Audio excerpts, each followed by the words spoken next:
आपण पाहत आहात RK न्यूज, बातमी तुमची, आवाज आमचा। गट क्रमांक 366 प्रकरणी आमरण उपोषण स्थगित।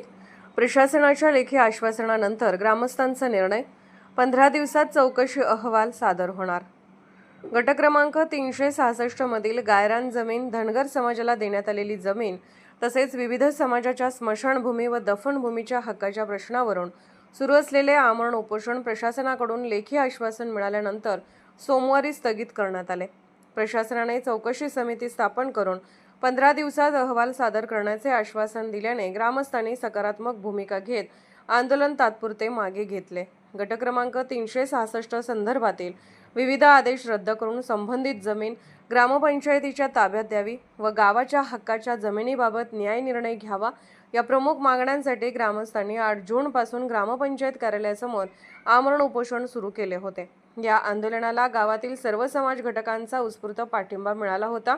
दरम्यान कोल्हापूर जिल्हाधिकारी कार्यालयाच्या पुनर्वसन शाखेकडून तहसीलदार शिरोळ यांच्याकडे सविस्तर अहवाल मागवण्यात आला। त्यानंतर तहसीलदार तथा तालुका दंडाधिकाऱ्यांनी लेखी पत्राद्वारे गट क्रमांक 366 संदर्भातील सर्व बाबींची चौकशी करण्यासाठी समिती स्थापन करण्यात येणार असल्याचे कळवले। समिती संबंधित कागदपत्रांची तपासणी करणार असून भागधारक, ग्रामस्थ व प्रतिनिधींची मते जाणून घेऊन वस्तुनिष्ठ अहवाल सादर करणार आहे। प्रशासनाने दिलेल्या आश्वासनांचा सन्मान राखत उपोषणकर्त्यांनी आंदोलन स्थगित केले असले तरी मागण्यांवर ठोस न्याय व कार्यवाही न झाल्यास पुन्हा लोकशाही मार्गाने आंदोलन छेडण्याचा इशारा ग्रामस्थांनी दिला आहे।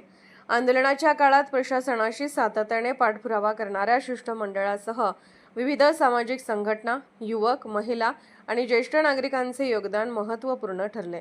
तसेच जिल्हाधिकारी, उपजिल्हाधिकारी, पुनर्वसन, तहसीलदार, नायब तहसीलदार, महसूल अधिकारी, कर्मचारी, ग्रामपंचायत पदाधिकारी व सर्व कर्मचारी यांचे ग्रामस्थांनी आभार मानले।